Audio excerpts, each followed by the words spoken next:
Pour ne rien manquer, abonnez-vous maintenant.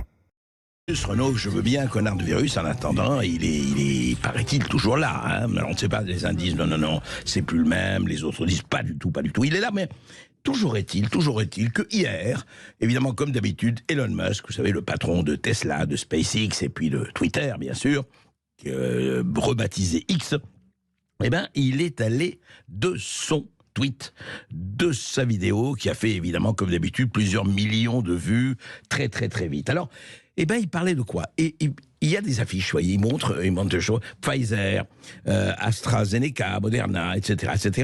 100% de sécurité, 95% absolument. Tous vaccinés, tous protégés, comme l'a écrit Christine Coton, que nous allons recevoir tout de suite. Mais auparavant, c'est intéressant, parce que ce que disait Elon Musk, ça vaut le coup de le dire et de dire ce qu'il a écrit. Il disait, ce qui m'inquiétait davantage, c'était l'exigence scandaleuse selon laquelle des gens doivent prendre le vaccin et plusieurs appels pour faire quoi que ce soit. Et il rappelle que jusqu'à ce que la Cour suprême des États-Unis invalide le décret de Biden sur l'obligation vaccinale, SpaceX et de nombreuses autres entreprises auraient été obligées de licencier toute personne refusant de se faire vacciner. Et Elon Musk ajoute, nous ne l'aurions pas fait. Je préférerais aller en prison plutôt que de renvoyer de bonnes personnes qui ne voulaient pas se faire piquer. Moi, dit Elon Musk toujours, j'ai reçu le vaccin avant la sortie, léger symptômes du rhume. Il a été atteint du Covid, dit-il, et il a dû recevoir 3 vaccins pour voyager. Oui, parce que lui, sans voyager, c'est pas possible. Et il dit, le 3e coup m'a presque envoyé à l'hôpital. Il dit combien d'autres personnes présentent des symptômes qui sont en réalité dus au vaccin ou au traitement Covid plutôt qu'au Covid lui-même. Et c'est le centre, nous ne prenons pas de position, je ne suis ni médecin ni expert là-dessus, mais alors combien de vaccinés effectivement victimes du Covid et combien de non-vaccinés, etc. Il cite Elon Musk, toujours Djokovic. Il dit Djokovic qui a jamais pris un vaccin de sa vie, les chelems, il les gagne, on en a parlé, etc. Et il dit ceci, Elon Musk, il finit, ce n'est pas comme si je ne croyais pas au vaccin, je crois, mais le remède ne peut pas être potentiellement pire que la maladie et le débat public sur l'efficacité doit exister, ne peut pas être interdit. Voilà. Et il ajoute, pour terminer, il existe également un grand potentiel de guérison de nombreuses maladies grâce à la ARN synthétique, alors ne jetons pas le bébé avec l'eau du bain, le bébé à l'ARN. Voilà. Bon, il est pas plus scientifique que lui non plus, mais enfin quand même, il a une certaine expérience en la matière. Et qu'est-ce qui se passe? Alors, bonjour Christine Coton. Bonjour Monsieur Berkoff. Bonjour. Écoutez, on vous a déjà reçu, et avec plaisir, pour votre livre, qui a fait beaucoup de bruit, qui continue à en faire, Tous vaccinés, tous protégés. Je voudrais juste Christine Coton, avant de commencer, rappeler ceci. C'était que, effectivement, le 24 décembre 2020, la Haute Autorité de Santé française indiquait que l'efficacité vaccinale de transmission virale n'avait pas été évaluée, mais c'est début 2021, la campagne de vaccination, et il faisait état d'un taux d'efficacité de 96% dans la prévention de l'infection au Covid-19. Novembre 2020, 96%, d'ailleurs c'est les affiches que donne Elon Musk, étaient tous les laboratoires donnés 95, 96, 100, même 100%, etc. On voyait très bien, c'était tous pratiquement. Et là, on a les chiffres qui datent de février 2023 de la très officielle Agence nationale de sécurité du médicament et des produits de santé, la ANSM. Et voici ce qu'elle dit. Alors là, il faut le lire quand même. Il dit voilà, la primo-vaccination complète de 2 doses réalisées depuis le lancement de la campagne vaccinale garde une efficacité à long terme, disent-ils, sur le risque d'hospitalisation. Mais cette efficacité, écoutez-moi bien, par rapport aux chiffres qu'on donnait fin 2020, début 2021, cette efficacité est estimée à 45% jusqu'à plus d'1 an depuis la primo-vaccination. 45%. On est passé de 95 à 45. Et les doses de rappel sont efficaces pour 56%, disent-ils, pour la 3e dose, 75% pour les 4e et 5e doses, mais ils disent à long terme, on ne sait pas encore. Et enfin, c'est très intéressant, c'est que comparé à la primo-vaccination, donc, si vous voulez, on est passé, pour le dire très rapidement, on est passé de 55% l'efficacité des doses de rappel, depuis la 3e dose, elle diminue au cours du temps, passant de 55% entre 2 et 4 mois, à 30% en 4 et 6 mois, puis à 22% 6 mois après la primo-vaccination. C'est-à-dire qu'il faut en faire 4, 5, 6 et plus si affinité. Christine Coton, vous avez sans doute vu la vidéo d'Elon Musk et puis surtout les chiffres de la NSM, et puis vous avez écrit ce livre, Tous vaccinés, tous protégés. Alors, la biostatisticienne que vous êtes, où en est-on vraiment aujourd'hui ? Alors, déjà, il faut préciser ce qu'était cette efficacité de 95%. Donc, je décris tout ça dans mon livre, dont le sous-titre est quand même « Vaccin Covid-19, chronique d'une catastrophe sanitaire annoncée ». Il ne faut pas l'oublier. Donc, ces 95% annoncés, il s'agissait donc en décembre 2020 uniquement des cas Covid légers ou modérés, confirmés par test PCR, comptés à partir de 7 jours après la dose 2. Donc, vous voyez déjà que ça ne concerne pas tout le monde. Donc là, on n'étudiait pas, évidemment, les asymptomatiques. On n'étudiait pas tout un tas de populations qui étaient exclues ou sur lesquelles on n'avait pas de résultats, du genre les femmes enceintes. Ouais. On n'avait pas de résultats sur les patients avec comorbidité. Ça, on n'avait aucune efficacité prouvée à ce moment-là, décembre 2020, sur les cas sévères. Donc, en fait, tous les chiffres qui ont été annoncés, ils concernaient, on va dire, l'essai clinique qui ne mesurait qu'une partie de la maladie. Et dont je le répète depuis plus d'un an et demi, on n'avait pas mesuré les anticorps, à mon avis, exprès pour ne pas montrer qu'ils chutent. Donc c'est-à-dire qu'on sait depuis le début que cette efficacité ne tiendra pas. De toute façon, puisqu'en décembre 2020, on a déjà dans le pipeline un booster, parce qu'on sait que ça ne tiendra pas plus de 3-4 mois. Alors, tous ces chiffres qu'on nous a balancés, bon, évidemment, la transmission n'était pas étudiée, ça on l'a vu, mais on sait tout ça à partir du protocole de l'essai clinique, c'est-à-dire octobre 2020, même avant. Vous dire, tout ça se savait depuis octobre 2020. Mais bien sûr, les agences de santé le savent depuis le début, puisqu'elles ont les protocoles des essais, que donc moi j'ai examinés et récupérés.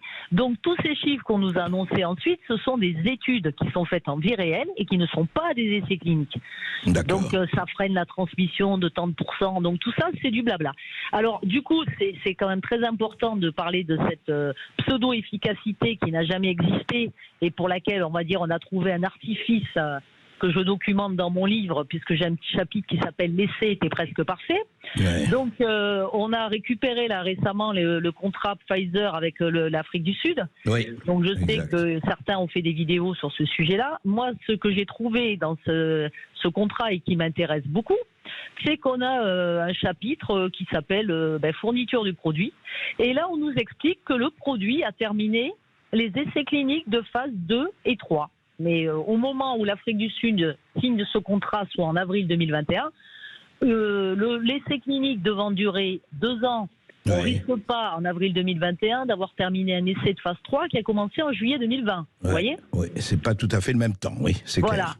Donc, alors ensuite, on savait en avril 2021, quand on examine les rapports cliniques du laboratoire et surtout le rapport clinique des adolescents, il y avait écrit noir sur blanc à la page 38 du rapport, que les inconnus sur les ados de 12-15 étaient les mêmes que sur la population les plus de 16 ans. C'est-à-dire la durée de la protection inconnue, l'efficacité sur certaines populations au risque inconnu, l'efficacité sur les cas symptomatiques inconnus, sur les effets à long terme inconnus, sur la mortalité inconnue, sur la transmission inconnue. C'est-à-dire que depuis le début, on nous pipote avec un pseudo-critère principal qui ne vaut pas un clou. Et j'en ai d'ailleurs fait part aux agences, puisque j'ai eu l'honneur, on va dire, de m'entretenir avec la NSM, où je leur ai dit ce critère principal n'est pas valable, il ne mesure pas la maladie. Et donc, c'est pour ça qu'on voit cette efficacité qui s'effondre, puisque ça n'est pas représentatif de ce qui se passe en vie réelle. Donc, ce que vous dites, Christine Coton, vous avez déjà dit d'ailleurs, vous dites qu'en fait, les études ont été menées, je ne dirais pas en dépit du bon sens, encore qu'on peut se poser la question, mais le temps n'a pas été pris pour l'étude. On était tellement impactés, on avait tellement peur qu'il y ait des dizaines de millions de morts, rappelez-nous Ferguson et les modélisateurs, qu'on s'est précipité. C'est ça. Alors, au moment où on sort les résultats pour toutes les populations, on sort des résultats qui sont disponibles uniquement sur 3 mois de suivi max.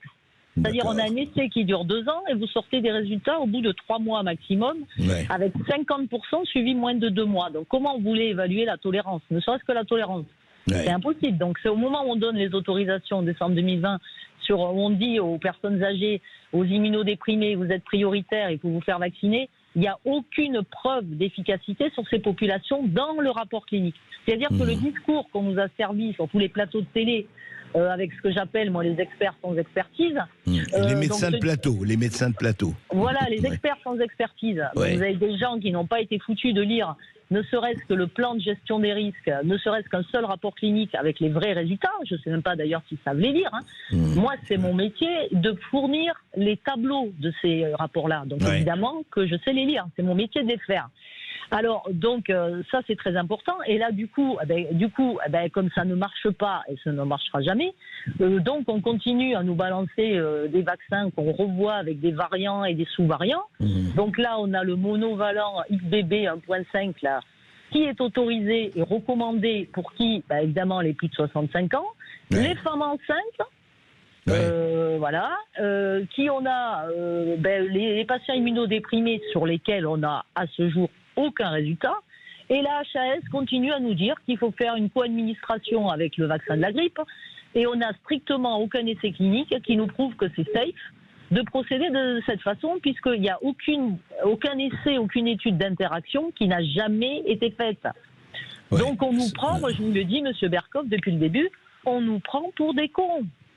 Mais voilà ce qui se passe. Oui, et dites-moi, je lis là de 20 minutes, a reproduit ceci, là, vous savez, la pilule de Merck, la fameuse pilule, le molnupiravir, peut donner naissance à des virus qui ont muté de façon notable. Parce que maintenant on recommande, vous avez vu, des solutions pour à la fois s'attaquer à la grippe et à la fois maintenant c'est du tout ensemble, hein, à la grippe et au coronavirus. Enfin, c'est-à-dire que c'est quoi? C'est une espèce de narratif qui n'a rien à faire avec le réel ou Alors, quoi? en fait, il y a une chose qui est très importante, et à mon avis que nos auditeurs ne savent pas, c'est qu'au moment où on donne l'autorisation du vaccin Pfizer en annonçant ces fameux 95%, on vient de changer dans l'essai clinique la chaîne de production. Parce que Pfizer s'aperçoit que, ma foi, les pauvres, ils vont pas pouvoir produire des milliards de doses avec la chaîne de production actuelle qui produit donc le vaccin de l'essai clinique. Et là, ils se disent, on change la chaîne de production. Et là, vous obtenez un produit qui n'est plus le même. Donc même quand vous annoncez ces 95%, c'est pas le produit qui a été administré à la population. C'en est un autre fabriqué dans d'autres usines, pour lequel l'Agence européenne du médicament, et c'est tout documenté, avait émis des réserves, voire des objections majeures, puisqu'ils avaient un taux d'ARN messager qui n'était pas le même. Le même, oui. Voilà, il était inférieur. Ça, c'était fin 2020 C'était en 2020, fin 2020. Donc c'est la première fois, on va dire, dans l'histoire du médicament, qu'on a un laboratoire qui nous change la chaîne de production presque à la fin de son essai clinique, on va dire, ou enfin au milieu, et pour lequel les agences donnent l'autorisation, alors qu'on est censé repartir en début de chaîne pour prouver que ce produit-là, on est censé repartir sur les rats et les souris, là. On n'est pas censé dire oui, c'est parfait, bravo, on va le donner à des milliards d'êtres humains. Donc depuis le début, on va dire, une complaisance coupable des agences de santé, ce que je leur ai parfaitement expliqué lors de mon entrevue avec eux. Et voilà, donc ce critère principal foireux qui ne mesure pas l'efficacité, c'est celui qui a été accepté par toutes les agences du monde entier, oui. Du monde, sans aucun problème. Alors une simple revue de biostat, dont c'est le métier, je le reprécise, le biostatisticien, c'est celui qui fait la méthodologie, les analyses et qui valide les critères utilisés. Christine, restez avec nous, Christine Coton. On fait une petite pause et on reprend dans 2 minutes. Et nous sommes toujours avec Christine Coton, biostatisticienne et autrice de ce livre très controversé, mais très fourni et très documenté. tous vaccinés, tous protégés, avec un gigantesque point d'interrogation. Mais au-delà de la polémique, Christine Coton, à vous écouter quand même, et vous donner des choses factuelles, on a l'impression d'être entre X-Files et Rencontre du troisième type et Voyage en terre inconnue quand même. C'est-à-dire on a l'impression qu'on a effectivement, et heureusement, il n'y a pas eu des millions de morts et il n'y a pas eu... aujourd'hui la polémique est énorme sur les effets secondaires, collatéraux, etc. Mais en fait, on s'est précipité... Et on n'a pas regardé ce qui est peut-être la base, à moyen terme, les effets. Et aujourd'hui, on vous parle de 4e, de 5e, de 6e dose, de nouveaux variants, de nouveaux vaccins, etc. Donc ça continue encore et encore, Christine Coton ?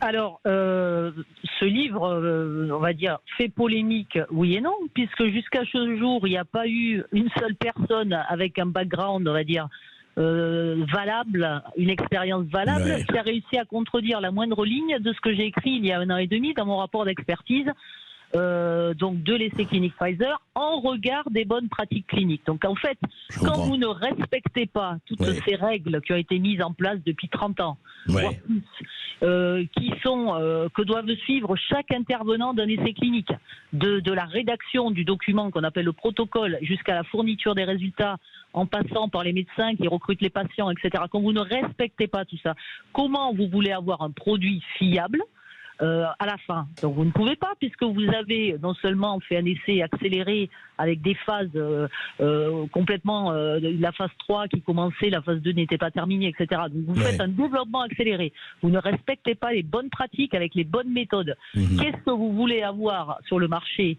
d'autre que quelque chose qui ne fonctionne pas? Alors, ça c'est le premier point. Mais si c'était que ça soit inefficace, ça serait pas très grave. Le problème, c'est que on dit la polémique sur les effets indésirables. Mais pareil, il n'y a aucune polémique à avoir. Vous allez sur le site EudraVigilance de l'Agence européenne du médicament, l'EMA. Vous regardez, ne serait-ce que pour le premier vaccin Pfizer, celui qu'on appelle le monovalent. Vous avez 1,2 million de cas reportés avec 25% de graves. Si on tient compte d'une sous-déclaration, allez, on va dire au minimum, de 10%, vous multipliez par 10. Ça veut dire que vous avez en Europe 12 millions de malades. Parce que vous estimez, mais c'est pas sûr, vous estimez que seuls 10% sont déclarés. Si, c'est sûr, parce qu'on a une publication qui date de 2006, d'ailleurs co-signée par la responsable des centres de pharmacovigilance de française, Madame Jonville-Béra, qui est donc partie prenante de tout ceci, qui en 2006 estimait qu'il y avait notamment pour les cas graves un sous-report, voire peut-être même qu'il faut multiplier certains cas par 100. Enfin, donc, en tout cas, vous dites, c'est ça, le 10%. Donc, vous dites que les effets, les dommages, les effets collatéraux et les dommages sont effectivement extrêmement nombreux. On en parle d'ailleurs dans le monde. Par rapport aux bénéfices, M. Berkov, soi-disant, on évalue le rapport bénéfice-risque, mais et soi-disant, il est favorable au vaccin. Mais oui, où ça? Sur la Lune, je ne sais pas où, mais c'est pas sur la Terre en tous les cas. Vous voyez bien que ça ne peut pas être favorable au vaccin quand vous avez tout un tas d'inconnus, de patients sur lesquels vous n'avez aucune donnée. Les patients fragiles avec comorbidité, vous n'avez pas de données d'essais cliniques. Pourtant, c'est ceux qu'on a vaccinés en premier.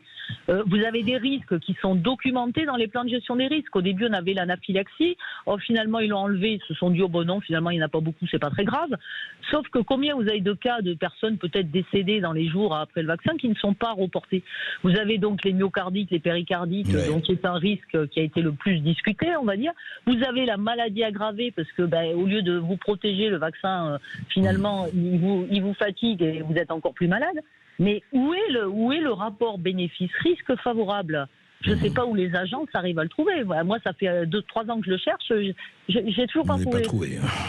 Non, et quand vous avez, dernier point, vous avez quand même des gens qui témoignent dans mon livre. J'en ai 24, je crois, de témoignages. Vous avez quand même des gens qui sont sur le carreau, qui vont très très mal, dont personne s'occupe et dont les agences du monde entier se foutent. Ce qui est totalement inadmissible. C'est clair, et c'est vrai en tout cas que le problème est posé. Encore une fois, vous parlez des faits, et la gigantesque interrogation, elle est là, et on le voit, que ce soit aux États-Unis, en France et ailleurs, et tout ceci ne fait, on le sait, hélas, que commencer. Effectivement, et c'est pas par hasard qu'un Elon Musk se fait le miroir de cela, et puis d'autres aussi. Merci Christine Coton, merci pour tous ces éclaircissements, et on continuera à en parler. Au revoir. Nique la police, disait un TM, et beaucoup d'autres, la police tue, all cops are bastards, on l'a vu encore à la manifestation de samedi dernier. Mais qu'est-ce qui se passe quand même quand on va assassiner deux policiers, un couple de policiers en civil, et qu'on les tue, de manière absolument, tuer c'est de manière absolument lamentable, sous les yeux de leur fils de 3 ans. Ça s'est passé le 13 juin 2016 à Magnanville. Jean-Baptiste Salvin et Jessica Schneider, tués dans leur pavillon de Magnanville sous les yeux de leur fils. Voilà. Et le procès, il a commencé lundi. Vous voyez, c'est intéressant. Ça se passe, l'assassinat le 13 juin 2016, et le procès, il se passe maintenant en 7 ans plus tard. Voilà. C'est le rythme de la justice. Il faut que la justice prenne son temps. Et voilà. Donc, ce n'est pas l'assassin qui est jugé. Il a été neutralisé par les policiers à l'époque. C'est Mohamed Lamine Aberouz, complice présumé de l'assassin. Présumé, je dis bien, parce que présomption d'innocence. Il est poursuivi pour complicité d'assassinat sur personne dépositaire de l'autorité publique, association de malfaiteurs, complicité séquestration. Il faut savoir qu'à l'époque, c'est la première fois en France que des policiers ont été tués à leur domicile et en dehors de leur service. À leur domicile, je le rappelle, c'est-à-dire que donc on est allé les chercher, on s'est renseigné, on est allé les chercher chez eux. Bruno Attal, bonjour. Bonjour, monsieur Berkoff. Bruno Attal, vous êtes un ex-policier, vous avez fondé Touche pas à mon flic, et comme vous le savez, il y a beaucoup de manifestations. Il y a une manifestation anti-policier samedi dernier, il y aura une manifestation La France aime la police samedi prochain. On en reparlera demain d'ailleurs dans cette émission.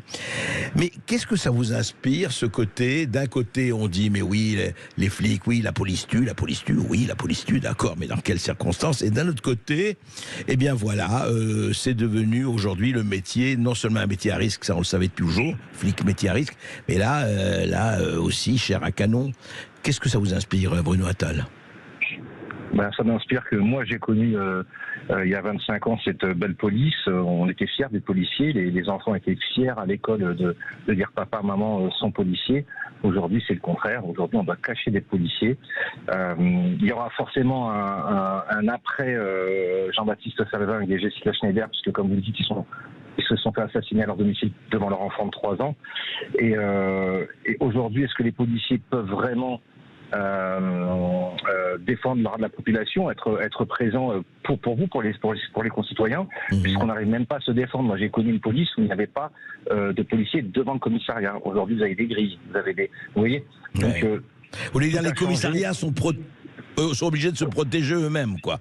Exactement. Aujourd'hui, maintenant, vous avez devant les commissariats un policier armé avec une arme d'épaule, pour protéger le commissariat. Donc, imaginez nos pauvres concitoyens qui sont dans les cités et qui, eux, ont besoin aussi de protection.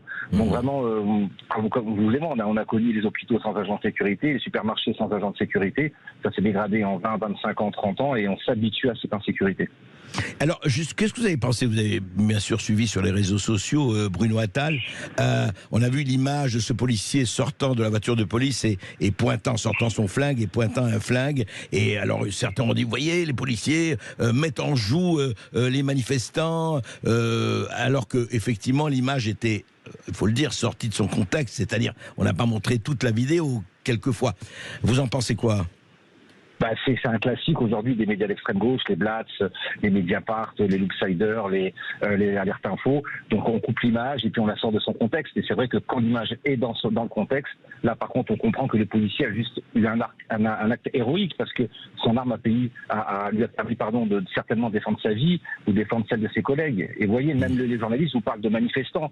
Pour moi, un black bloc avec une barre de fer qui essaye de s'en prendre à un policier, ça s'appelle pas un manifestant.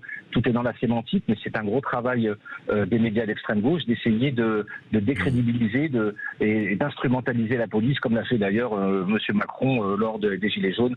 Toujours aujourd'hui, maintenant, on est dans une phase où on instrumentalise la police, soit pour l'extrême gauche qui veut défendre son électorat. De part et d'autre, on l'instrumentalise, voilà. Oui. Le policier entre les deux, c'est-à-dire soit c'est le ministre de l'Intérieur, soit le préfet qui instrumentalise sa police. On a vu ça pendant la période des Gilets jaunes ou même pendant la réforme des retraites, c'est-à-dire qu'on met des policiers mal formés, on leur donne pas du matériel adapté. Voilà, donc donc des bavures, donc des erreurs, même quelquefois tragiques, oui.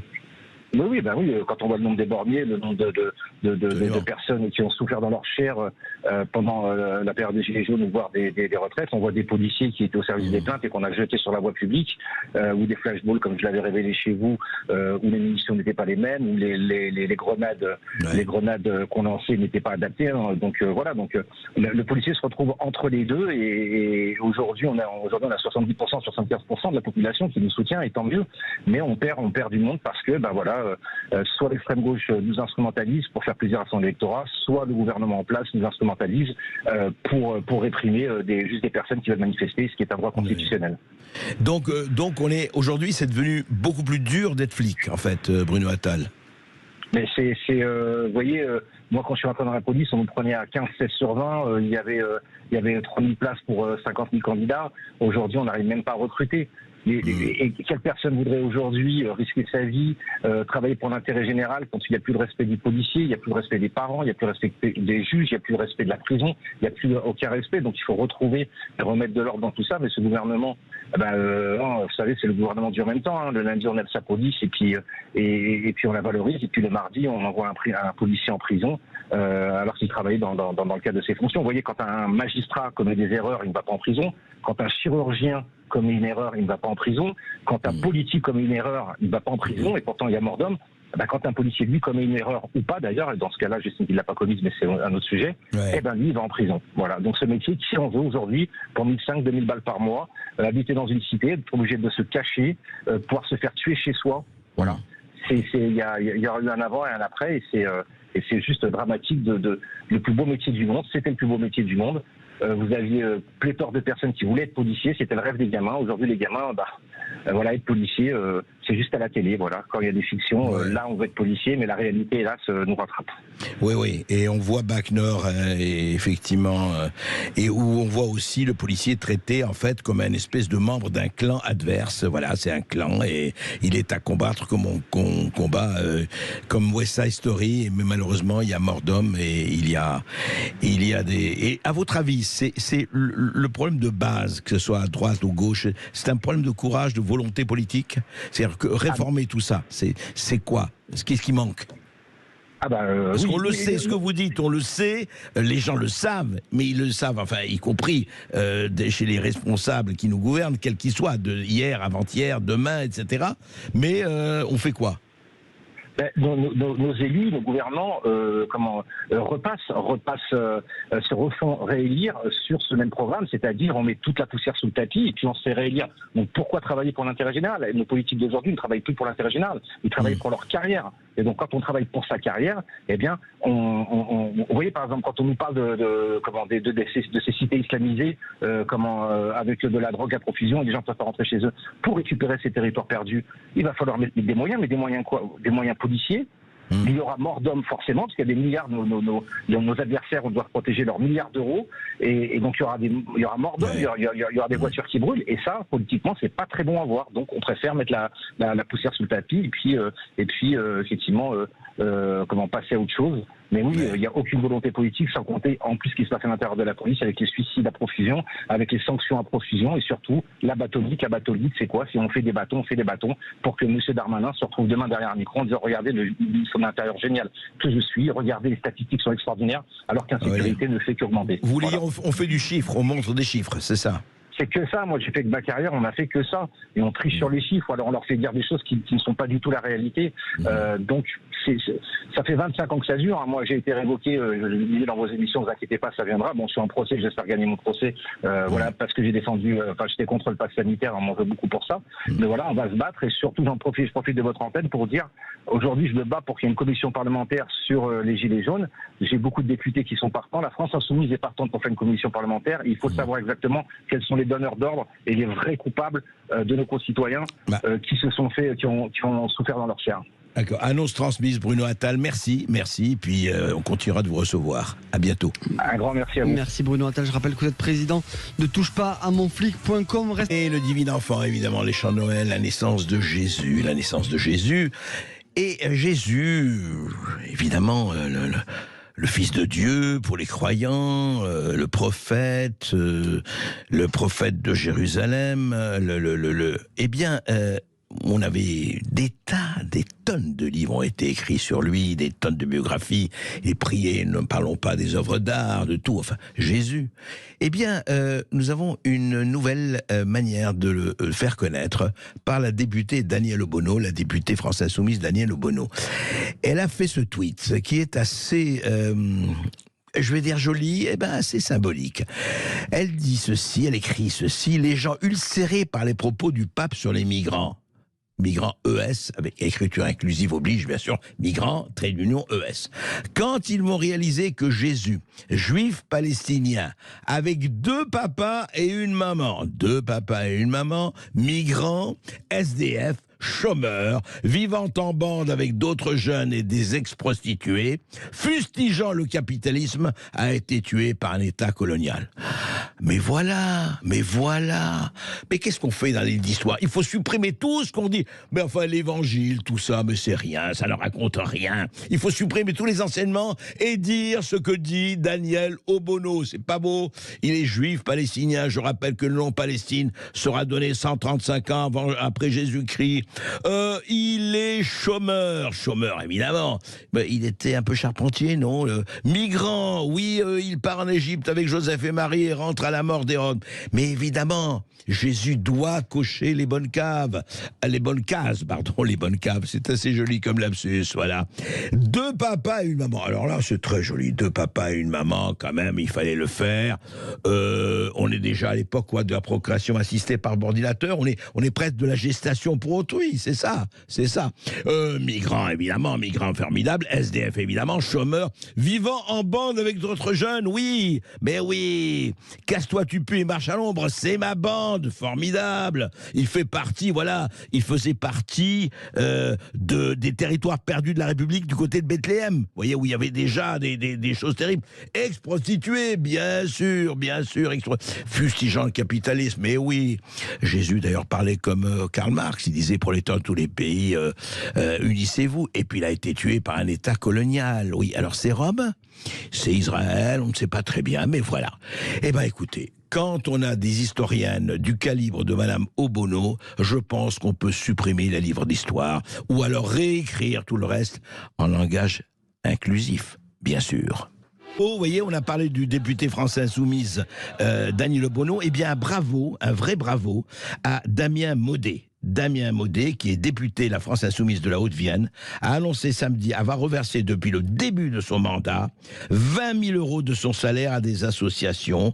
Il le dit lui-même, écoutez.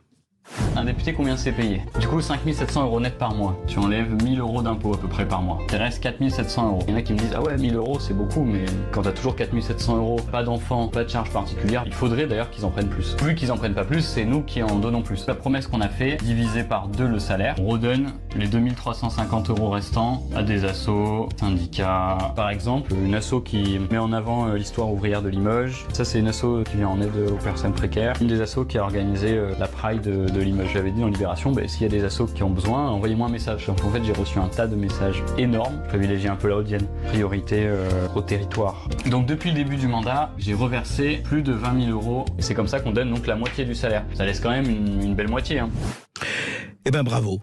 Franchement, voilà, ça, ce n'est pas la fausse gauche, le faux progressisme, l'enfumage. Ça, c'est du vrai, ça, c'est du solide. Bravo à Damien Maudet et bravo de faire ce qu'il a fait. François Ruffin, d'ailleurs, dont il était assistant parlementaire, l'a fait aussi à sa manière. Voilà. Eh ben, peut-être que d'autres députés, d'autres parlementaires, d'autres personnes qui gagnent très bien leur vie pourraient peut-être imiter Damien Maudet et les autres. Ça s'appelle véritablement de l'humanitaire au vrai sens du terme et surtout de l'humanité au sens le plus profond du terme. 13h03 sur Sud Radio, vous êtes bien dans Berkoff dans tous ses états. Aujourd'hui, André Berkoff reçoit pour ce face-à-face Omar Youssef Souleymane, l'auteur de ce nouveau livre, Être français. C'est publié aux éditions Flammarion et c'est disponible en librairie. Bonjour Omar Youssef Souleymane. Alors, Omar Youssef Souleymane, votre livre est très intéressant pour une raison très simple, enfin pour plusieurs raisons d'ailleurs, pas seulement une. C'est qu'en plein récit polémique des deux côtés, où on s'échange des horions, où chacun est là dans ses conflits d'intérêts sur les migrants, du pape à Mélenchon, en passant par Bruno Retailleau et tous les autres, dans tout le spectre, effectivement, de la politique française, et pas seulement de la politique, des gens disent alors, on accueille qui, on accueille quoi, demandeurs d'asile, pas demandeurs d'asile, etc. On entend l'un qui dit, mais on est là, nous, pour la CAF, pour l'allocation adulte handicapé, même si vous n'avez pas d'handicapé, même si vous avez un handicap qui ne se voit pas, eh ben, vous pouvez toucher, etc., etc. Et puis les autres qui disent, comme vous, mais être français, ça veut dire quelque chose. Et ce qui est très intéressant, parce que vous êtes donc né en Syrie, à Homs ou à côté de Damas. À côté de Damas, c'est ça. Et vous êtes arrivé en France il y a 10 ans, un peu plus de 10 ans, en 2012. Vous ne parliez pas français ? Non. Pas du tout. Et il faut voir comment vous le parlez maintenant. Et voilà. Et en 2022, vous avez été naturalisé français. Vous êtes devenu français. Et vous en parlez de manière très, non seulement touchante, mais très forte et très précise par rapport au cheminement, par rapport au chemin à faire. Et j'ai beaucoup aimé, par exemple, c'est une phrase, Omar Souleymane, quand vous dites cette phrase magnifique, je suis en train de la retrouver, et vous dites, depuis je n'écris plus qu'en français, je pense et je rêve dans cette langue. C'est très important. Mais je pleure toujours en arabe. C'est très très joli. Alors, d'abord, vous racontez très bien les circonstances qui vous ont amené avec tout ce qui s'est passé en Syrie depuis 2011, la révolte, la répression très sanglante, et c'est à ce moment-là que vous avez décidé de vous dire je ne peux plus rester dans ce pays, je ne peux plus rester au Proche-Orient tel qu'on le vit aussi bien au Liban qu'en Syrie ou ailleurs, pour des raisons différentes. Qu'est-ce qui a fait que vous vous êtes dit c'est plus possible ? C'était normal, je pense. Vous savez, la révolution syrienne, qui est devenue une guerre civile plus tard, qui a commencé le mois de mars 2011, est devenue une guerre atroce. C'est-à-dire les islamistes ont intervenu dans cette révolution pour leur propre agenda. Et la violence du régime dictatorial en Syrie, oui. Personnellement, j'étais engagé dans des manifestations pacifiques contre ce régime fasciste qui a tout de suite tiré contre les manifestants. J'étais aussi, mon travail à l'époque, c'était...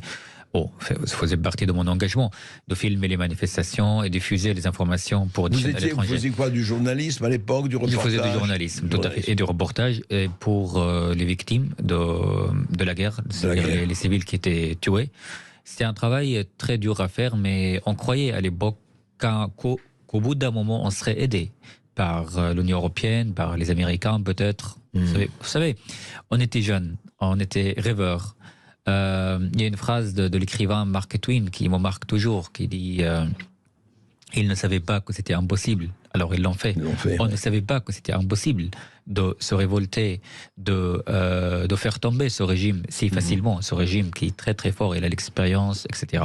Donc personnellement, j'étais condamné à mort par la police et par les services de renseignement du régime de Bachar al-Assad. depuis la fin de l'année 2011. J'ai vécu pendant des mois en cachet, discrètement à Damas, pour ne pas être arrêté. J'ai tout fait pour ne pas être arrêté, parce que tous mes amis qui étaient arrêtés, soit ils étaient tués dans les prisons, soit ceux qui sont sortis complètement détruits sur le plan physique, etc., ou psychologique, évidemment.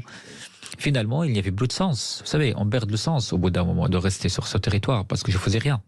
Et je restais à la maison, et chaque fois quand je voulais sortir pour faire les courses, j'étais masqué. On disait que j'étais vraiment en mode de confinement, d'une manière ou d'une autre, mais pour éviter la prison, et pas pour éviter un virus qui était... Voilà.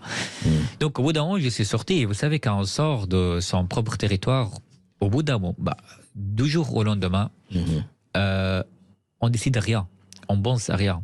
C'est-à-dire, je pensais seulement à comment sauver ma peau, à être en sécurité. C'était ça la priorité, et je ne savais pas où j'allais. Je ne savais pas comment je continuerais ma vie. Et dans mon esprit, c'est que je revenais dans 2, 3, 6 mois maximum. Et là, ça fait... Vous en Syrie à un moment donné. Comme beaucoup de réfugiés, et au bout d'un mois, là, ça fait 11 ans. Voilà, ces 2-3 mois, ça fait 11 ans. Vous savez, parfois, la vie pourrait être un film. Donc, je suis sorti en Jordanie par un chemin discret, à pied. C'était très dangereux, ce que je raconte dans ce livre, Être français. Et arrivant en Jordanie, et c'est là où la deuxième question commence à se poser. Qu'est-ce que je fais ici ? Et jusqu'à quand je vais rester, etc. C'est-à-dire comme Jordanie est un pays arabe dont vous parliez la langue, là ça... Je pense que c'est ça la priorité pour les réfugiés. C'est-à-dire, c'est beaucoup plus facile de sortir dans un pays voisin avec... Après, c'est relatif, ça dépend de nos valeurs. Bien sûr. Je pense que c'est les valeurs. On parlera, si vous voulez. Les valeurs qu'on porte avec nous.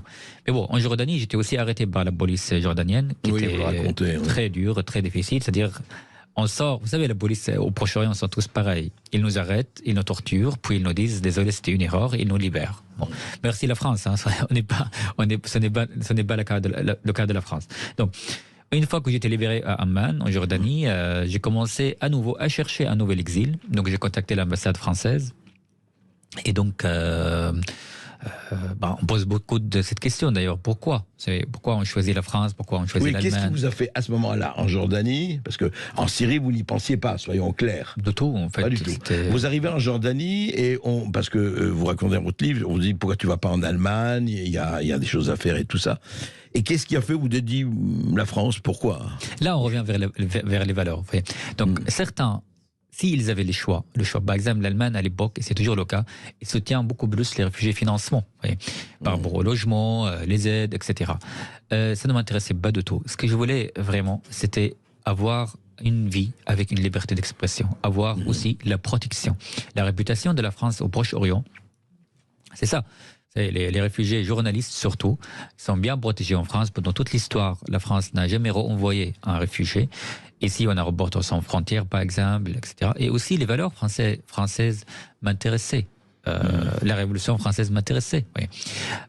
Et de plus, j'étais fan de la littérature française, c'est toujours le cas, que j'avais lu en arabe, surtout de la poésie de Paul Éluard, d'Aragon, tous ces mots sont traduits en arabe. Qui aviez-vous lu d'écrivains français en arabe? Ça m'intéresse. Qui je lisais? Qui vous lisiez, oui, à l'époque? À l'époque, je lisais beaucoup Paul Éluard, et Paul Éluard, c'était mon exemple. Pas seulement comme poète, mais aussi comme un être humain. Mon exemple comme un résistant durant la Deuxième Guerre. J'ai lu Albert Camus, par exemple, L'étranger, en arabe. Et pour moi, c'était ça la France. C'était ces écrivains, cette littérature, ces valeurs, cette liberté d'expression, la douceur française. Vous savez, il y a aussi les clichés envers n'importe quel pays au Proche-Orient. Donc, j'avais aussi de la chance, c'est-à-dire j'ai contacté l'ambassade française, c'était Juste un mot, Omar Youssef Souleyman. Au Liban, on parlait de la France en disant France El Hanouni, c'était la mer, la mer tendre. La mer tendre. Est-ce qu'en Syrie aussi, qui était sous mandat français, de tout. On n'a jamais, c'était pas ça. Vous savez, ça n'a rien à voir parce que la Syrie était dirigée par ce régime dictatorial, disons officiellement depuis l'année 63. Et ce régime nationaliste se vante par sa résistance, sa fausse résistance, bien sûr, contre l'impérialisme. Et la France, c'était le premier pays de l'impérialisme. Ça faisait partie essentielle de son la Syrie, propagande. c'était ça surtout, oui, c'était pas la même chose que ça n'a rien à voir. Vous savez, même étudier la langue française en Syrie, c'est pas désirable. La France, c'est le pays ennemi qui fait toujours des complots contre nous, la Syrie, parce qu'il voulait nous occuper, il voulait nous recolonialiser à nouveau. C'est bon, non, on n'était jamais colonisé par la France, c'était la Monda. Hein. Donc ça n'a rien à voir avec le Liban. Et figurez-vous, même au Liban, c'est moite-moite. Hein. Tous les Libanais disent que la France, c'est la mer tendre. Surtout maintenant. Surtout à maintenant, présent. oui, tout à fait. Mais alors, continuons. Donc la Jordanie, vous allez à l'ambassade de France. Voilà. Donc je rencontre l'ambassadrice. Elle m'a interviewé en arabe, bien sûr, pendant des heures. Elle m'a posé beaucoup de questions. Je racontais mon histoire, etc. Ce qui m'est arrivé en Syrie, pourquoi je suis ici, que je cherchais la protection avant tout. Et le lendemain, j'étais à Paris. C'est-à-dire, j'avais une grande chance, évidemment, parce que je n'ai pas souffert il faut le dire, je n'ai pas souffert de traverser la mer, je n'ai pas souffert de plus de violence à part de la police jordanienne. Et donc, voilà, elle a réservé dans l'avion et je suis arrivé à Paris à 4h de mat. Je me souviens très bien de cette scène, vous voyez, au bout d'un moment, quand on arrive dans un nouveau pays. En avion, vous arrivez en avion? En avion, oui, j'étais privilégié. On va parler maintenant de Paris et de Omar Youssef Souleiman à Paris, effectivement, et de l'apprentissage de la langue et de tout le reste, tout de suite. Et on continue de cet échange passionnant avec Omar Youssef Souleiman et vous au 0826 300 300 tout de suite sur Sud Radio.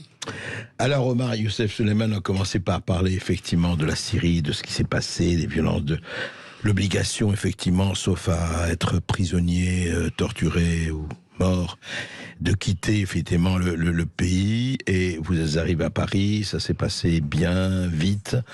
Et donc vous êtes à Paris il y a 10 ans, un peu plus de 10 ans déjà, sans, je rappelle, parler un mot de français. Et vous arrivez alors, d'abord, Paris, qu'est-ce que ça vous a fait, de balader dans Paris, d'arriver vraiment comme ça, 4 heures du matin, les premiers mois, les premières semaines, etc.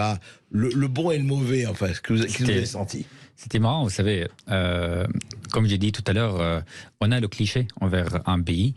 Donc j'attendais de voir à Paris, de voir Paul-et-Loire, de voir la douceur française, de voir peut-être, disons, les parfums, le vin, tout ce qu'on entendait de la France à l'époque, on entend toujours d'ailleurs. Mais la première chose qui m'a attiré à Paris, ou sur laquelle je suis tombé, c'était le RERB, aussi inoubliable. Je me sens très bien de la sonore du bruit de RERB qui faisait peur. Et ce qui m'a tellement aussi attiré, c'était les gens qui couraient dans tous les sens le matin. Et j'avoue, j'avais l'impression qu'il y avait un problème ou un attentat. Je ne savais pas que c'est le mode de vie. Exactement. Vous voyez, par exemple, au Proche-Orient, au Liban, vous avez vécu au Liban et vous savez comment on marche tranquillement, on est tranquille, on s'en fiche. Ouais. Mais à Paris, il y a le stress qui nous domine d'une manière ou d'une autre. C'est normal, c'est une grande ville. Et moi, j'ai fui comme eux et j'ai couru comme eux. Et depuis, je cours, mais je ne sais pas pourquoi, j'avoue. C'est le mode de la vie. Donc, vous courez, vous dites, tout le monde court, il faut que je cours aussi. Il faut que je cours ici pour vivre. Ouais, sinon, voilà. Et plus tard, ce qui était le plus difficile, comme exactement ce que vous avez dit, c'est la langue. Et là, c'est très difficile pour quelqu'un qui vient de Proche-Orient, qui a grandi, qui a passé sa vie dans une langue tellement loin de la langue française, comme l'arabe, d'apprendre le français. Alors au début, c'était presque... Et vous avez appris où le français? Comment ça s'est passé? Vous êtes allé dans une école spéciale? Comment? La préfecture de 93, où je logeais, m'a inscrit dans un collège, disons. En fait, c'était une salle réservée dans une collège pour les débutants en français. Les primo-arrivants, comme on dit. Voilà, tout à fait. Ce que l'on appelle le DELF. J'ai commencé avec le DELF AA. C'est pour... j'ai commencé avec l'alphabet, avec les lettres, et j'entrais à l'époque avec les collégiens. C'est le sentiment de revenir comme un ado. Et c'est ça la vie d'un réfugié d'une manière ou d'une autre, qu'il voulait vraiment s'intégrer dans sa nouvelle société. Donc j'ai commencé par les lettres, par la construction des phrases, par les temps, par les grammaires. Tous les jours, vous alliez à cette école? C'était 4 fois par semaine. 4 fois par semaine, d'accord. Mais c'était très bien organisé. La prof, que je garde toujours des bons souvenirs avec, était vraiment experte. Et évidemment, c'était très difficile, mais vous voyez aussi, cela fait partie les choses difficiles, je pense, dans l'exil, nous motivent d'une manière ou d'une autre. Oui, bien sûr. Parce que je veux y arriver, donc je me bagarre. Je veux y arriver, il y avait l'adrénaline pour rattraper la perte qu'on a vécue en Syrie. C'est creuser son existence dans la langue française. J'aime bien ça. Et plus tard, en fait, d'ailleurs, en fait, il y a toujours les raisons. Il y a certains qui prenaient, qui étaient en train d'apprendre aussi le français avec moi. C'était pour travailler, d'autres pour aider leurs enfants, pour faire leurs devoirs. Moi, non, c'était juste pour m'intégrer ici en France. C'est ça. Donc c'est pour ça que j'ai appris le français autrement. Oui, c'est ça. Je voulais être français, évidemment, parce que je pense que c'était. J'ai commencé de sentir que malgré ma vie cruelle à l'époque, qu'il y avait d'autres choses qui existent en France. Vis-à-vis de cette grande culture, de cette grande république, cette grande histoire. Et je voulais être partie, ou faire partie de cette société, de cette démocratie française. Et je savais que c'était impossible sans apprendre la langue. Donc la langue, c'était la clé. Et petit à petit, donc j'ai grandi, on peut dire, dans la langue française, où j'ai trouvé ou retrouvé ma propre identité ou une nouvelle identité dans cette langue. Évidemment, en fait, ce qui était aussi marquant dans ma vie, c'est que j'avoue que j'ai pas appris essentiellement la langue française à l'école. C'est juste pour les grammaires. Voilà. Vous l'avez appris où? Je pense dans la rue, par discuter avec les gens. Parler, comme je suis bavard aussi, j'aime bien parler, j'aime bien écouter. Je sortais tout le temps avec des gens qui parlaient que la langue française et je comprenais rien à ce qu'ils disaient, mais ça marche quand même pour apprendre la langue. Vous entendiez la musique déjà. Évidemment, et j'ai adoré cette musique, j'ai adoré le charme et la douceur de la langue française. C'est une très belle langue, une langue très riche. J'ai regardé beaucoup de séries et films aussi, ça aide beaucoup. À l'époque, je regardais une série qui s'appelle Plus belle la vie, une série très banale pour les Françaises et les Français, mais pour moi c'était très importante. Vous la regardez tous les jours? Encore, oui, je la regarde pour encore juste se faire réveiller les souvenirs de l'époque. Et c'est comme ça que j'ai appris l'accent du Sud d'ailleurs. Donc je pense que pratiquer la langue tous les jours et surtout couper avec sa langue maternelle, avec la langue arabe, dans tous les moyens, ça m'a beaucoup aidé pour apprendre le français. Mais plus tard, des années plus tard, j'ai commencé à écrire en français. D'ailleurs, le prof vous disait maintenant, ne parlez pas arabe, ne parlez que français. Apprenez à parler que français. Oui, à parler que français pendant 1 an ou 12 ans, je pense que ça aide beaucoup pour apprendre la langue vite fait et aussi, s'intégrer dans cette langue. Omar Youssef Souleymane, comment vous viviez économiquement? Est-ce qu'on vous aidait? Parce que vous êtes arrivé, vous n'aviez pas de travail, comment vous aidez? Vous touchez l'aide de l'État, bien sûr. À l'époque, je touchais l'aide de l'État. Vous aviez quoi, l'aide de l'État? Ce que l'on appelle la caisse d'allocation familiale. C'est ça. Mais aussi, je continuais à écrire des articles dans des journaux arabes à l'époque. En fait, j'écrivais toujours en arabe. Les journaux arabes de Paris ou de Londres, etc. De différents pays. Vous voyez, c'est pas un pays précisé. Et je pense qu'on a besoin de l'aide de l'État. Et je remercie évidemment l'État français qui réserve d'ailleurs à apprendre la langue gratuitement. Nous aide dans ce démarche administrative. J'avoue, j'étais pas trop aidé dans le démarche administrative parce que c'est très compliqué. C'est une langue n'est pas française, c'est une langue chinoise. Même pour les Français, ils comprennent pas. Même pour les Français. Trop kafkaïen et c'est toujours, je comprends toujours pas. Mais évidemment, pour par exemple trouver un logement, c'est très difficile, c'est très compliqué, mais au moins c'est possible. Oui, quand on vient d'ailleurs d'un pays comme la Syrie, on remarque ces valeurs ou ces choses. À quel point on vit bien en France d'une manière ou d'une autre, même quand on est réfugié. Je pense qu'ici, ce qui est bien... Alors, ce que je viens de dire, c'est contre quoi? Parce qu'en France, on adore râler, oui. On adore dire qu'on ne sait pas. J'avoue, les premiers mots que j'ai appris de la langue française, c'était « putain, fais chier, j'en ai marre ». Tout le monde répétait à Paris et je ne savais pas ce que ça veut dire. Mais je ne suis pas d'accord. Je pense qu'ici, qu'une fois qu'on travaille, qu'on fasse des efforts, on trouve toujours des choses ou un chemin, des associations à nous aider, etc. Donc, j'étais aidé par l'État. Et lorsque j'avais les pieds sur terre et je travaillais. Oui. C'est drôle parce que c'est un ami libano-syrien qui m'a dit ça, mais c'est une anecdote, mais elle traduit exactement ce qu'il dit. Il entre dans une pharmacie, il dit « Bonjour monsieur, je voudrais le purgatif Thioum ». L'autre lui dit « Thioum, c'est quoi Thioum ?» Il dit « Le purgatif Thioum ». Il dit « Mais le purgatif Thioum, il n'y a pas monsieur ». Il dit « Pour rigoler, j'entends tout le temps, en France, tout le monde parle du purgatif Thioum ». Il dit « Mais où vous entendez ça ?» Il dit « Tout le monde dit Thioum fait chier, Thioum fait chier, Thioum fait chier ». Donc, voilà, c'est pour illustrer ce que vous venez de dire. Tout à fait. Mais donc, oui, ce que vous dites, mais c'est intéressant, parce que c'est important de la France. Quand on vous entendait dire, Omar Youssef Souleymane, certains qui en plus, ne manque de rien. La France, c'est un racisme systémique. La France est raciste. La France est ceci, la France est cela. Comment vous réagissez, vous? Je pense qu'il y a une partie de ce discours qui est réel, mais il faut aussi, encore une fois, être réaliste et regarder le racisme dans tous ses sens et la radicalisation dans tous ses sens aussi. Ok, il y a le racisme de la part de l'extrême droite, c'est clair, mais aussi il y a le racisme de la part de l'extrême gauche. Je pense que c'est une réaction et une autre réaction à la réaction, etc. Donc c'est ça ce qui est le plus grave. Je remarque ces dernières années qu'on a de plus en plus, on a de moins en moins de tolérance. On s'écoute moins en moins. Par exemple, dans les établissements scolaires où je fais des ateliers d'écriture, c'est très grave. Je vois à quel point nos élèves sont attaqués, sont envahis, par un discours extrémiste, séparatiste, islamiste.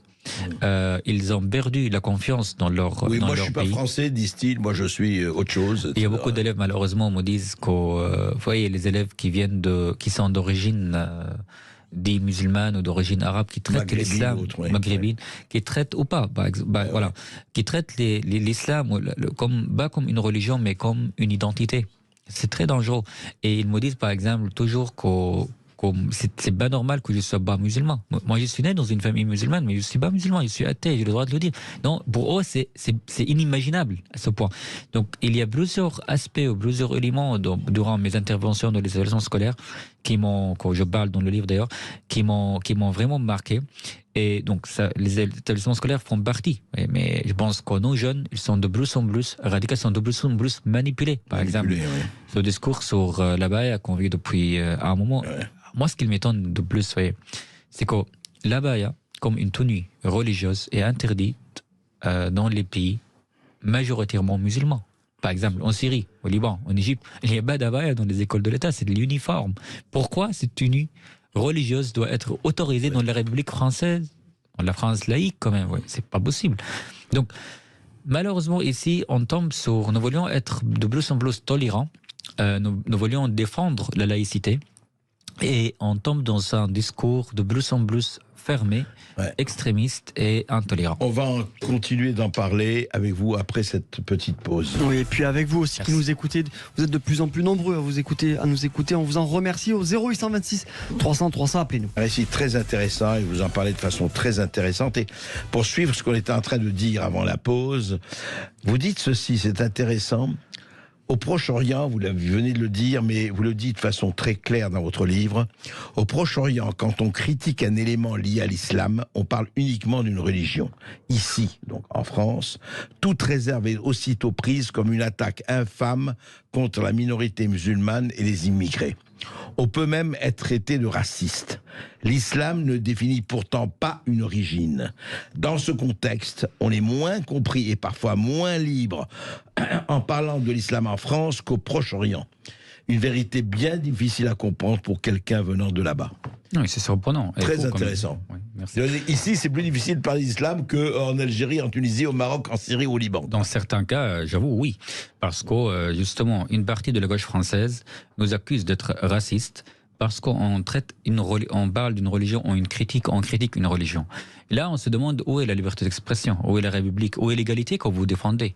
C'est-à-dire, une fois, d'un côté, ils défendent ce qu'ils appellent l'égalité entre les migrants, ils défendent les migrants contre le racisme, etc. Et d'un autre côté, ils interdisent une personne comme moi, ou comme d'autres, qui critiquent l'islam seulement parce qu'ils sont migrants. Vous voyez le contradictoire dans leur vous êtes discours. migrant, là-dessus vous ne devez pas parler, quoi. Voilà, vous ne devez pas parler. Et là, ils nous accusent d'être des racistes. Et ils pratiquent un sort de racisme, vous voyez. Et alors, ça c'est un autre sujet qui m'a choqué, qui me choque toujours, que j'étais accusé par être récupéré par l'extrême droite. Seulement parce que j'écrivais des articles, ou j'écris toujours des articles qui critiquent l'islam, ou critiquent l'islamisme de la France. Il faut préciser, je tiens à préciser que si j'étais en France ou ailleurs, je dirais la même chose. Même quand j'étais en Syrie, je disais la même chose sur l'islam. Évidemment, j'étais menacé, j'étais abandonné d'une manière ou d'une autre par une bonne partie de ma famille à cause de ça. On paye très cher. Mais si ici, en France, on a perdu beaucoup de choses juste pour gagner la liberté d'expression. Donc, ce n'est pas la peine de vous dire d'écouter ces gens. Mais ce qui est triste quand même pour la France, ce discours qui accuse ceux qui parlent d'une religion parce qu'il y a aussi l'amalgame. Vous voyez, par exemple, ils font Et vous savez ce qui est le plus dangereux là-dedans? Oui. C'est ça le but des frères musulmans.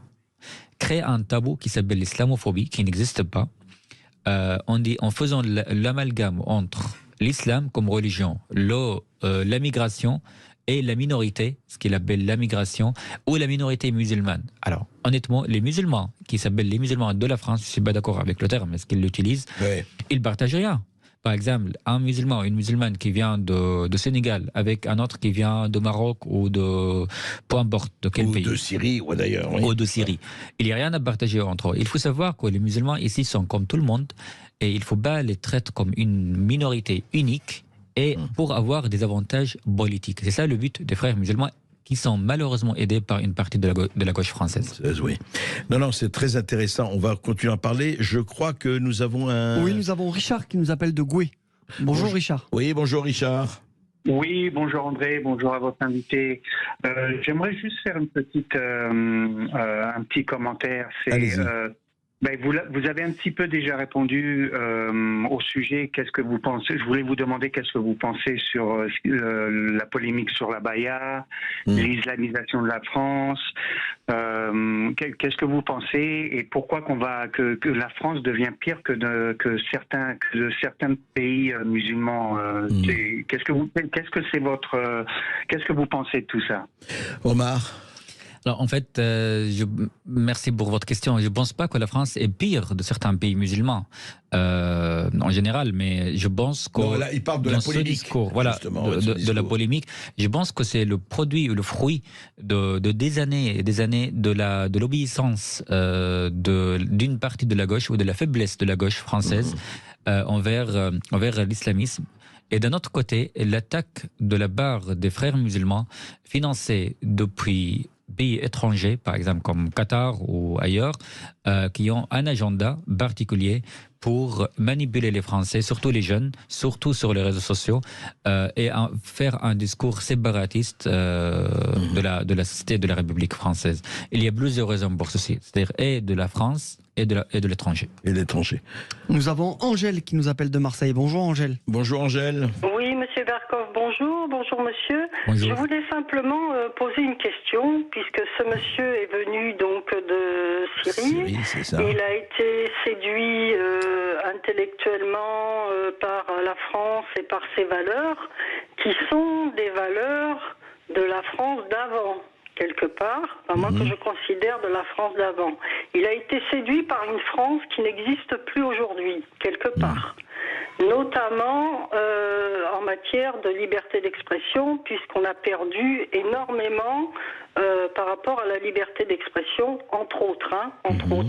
Donc je voulais lui demander, comme il a été séduit par des valeurs qui n'existent, qui sont plus dans leur intégrité, parce que la France a beaucoup changé.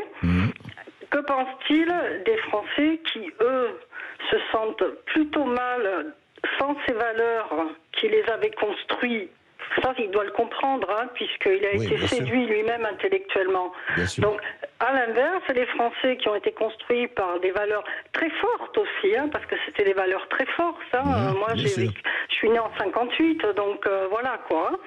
Donc, que pense-t-il des gens qui, eux, moi en tous les cas j'en fais partie, sont un peu en nostalgie, sont un peu en manque de ces valeurs. Non, mais moi carrément, je souhaiterais m'expatrier hors Europe.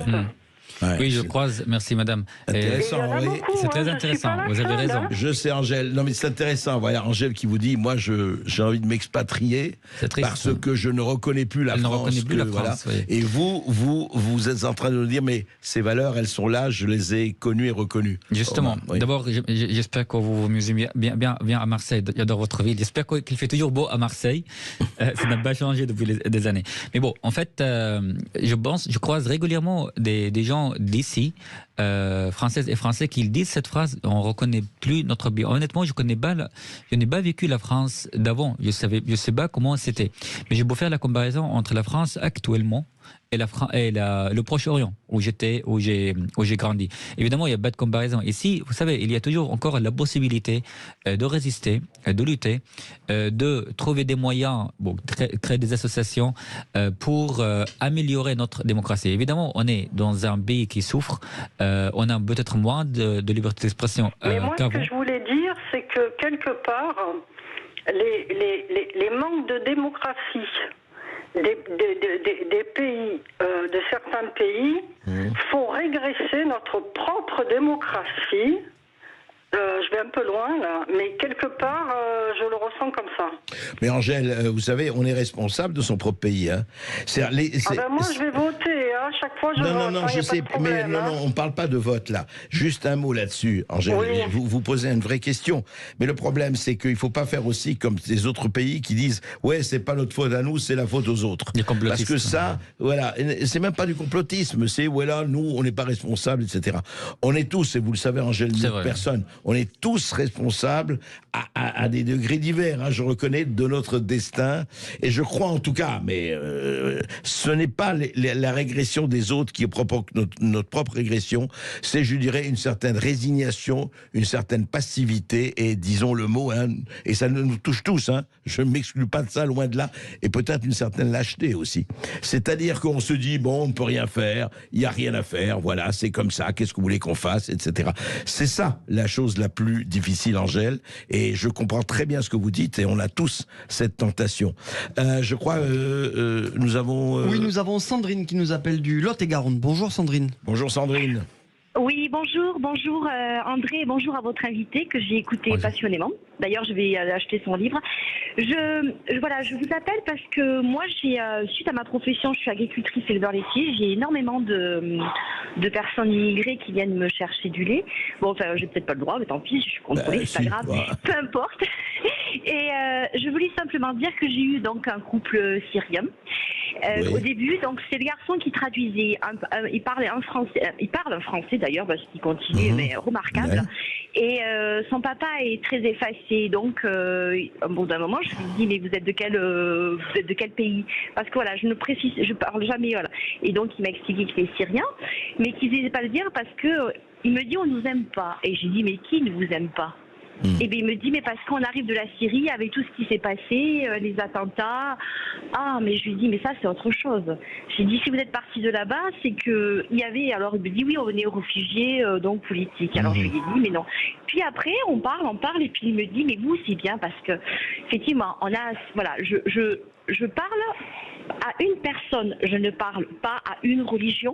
Je parle à une personne. Et en fait, on a eu souvent des discussions là-dessus avec des clients que j'ai qui arrivent un peu de partout. Enfin, partout, même donc des ouvriers qui viennent du Maroc, qui sont espagnols d'origine marocaine. Et en fait, on comprend pas, personne comprend à un moment donné cette radicalisation, ce passage. Et à un moment donné, je résume un petit peu ce que dit votre invité. Cette gauche, extrême gauche, ne veulent pas qu'ils évoluent. Voilà, ne veulent pas qu'ils... Que les immigrés évoluent, en fait. Ouais. Voilà, ils veulent qu'ils restent dans leur séparation et leur séparatisme. Exactement. Mais c'est ce que dit Omar Youssef Souleymane, c'est ce qu'Angèle dit. Tout à fait, vous avez raison, merci de le dire. Et justement, c'est ce que l'on appelle le casse colonial.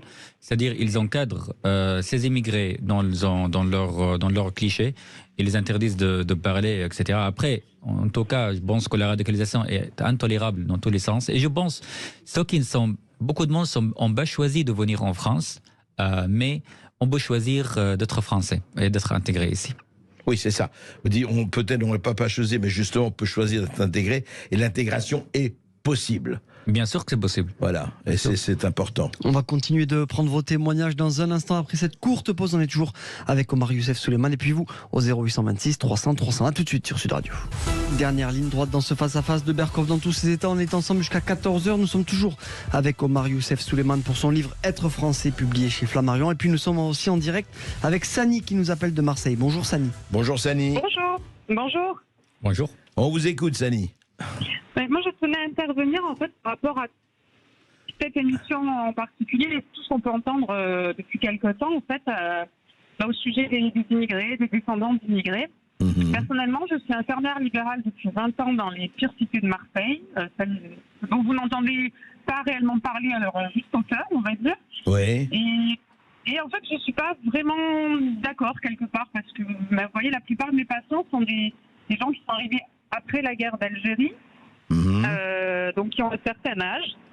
Et je vous assure que surtout chez les dames, les propos que ces dames vont me tenir au sujet de la France et de la manière dont ils ont élevé leurs enfants et de la manière dont leurs propres enfants ont élevé leurs enfants, c'est pas du tout dans ce truc d'être français, de bien vivre ensemble. Et c'est des propos très durs, très violents, très injurieux. C'est-à-dire de quel genre? Non, mais vous pouvez dire. Enfin, c'est dire quoi? Un Français, ça nous intéresse pas, on s'en fout. Ah non, c'est vous êtes venus chez nous par rapport à la guerre d'Algérie. Ah oui, vous nous avez colonisés, c'est ça, etc. Voilà. Maintenant, nous on est là, on fait beaucoup d'enfants et sexuellement, les mots de grand-mère qui ont 90, 92 ans, 95 ans, on va vous niquer, excusez-moi pour le terme.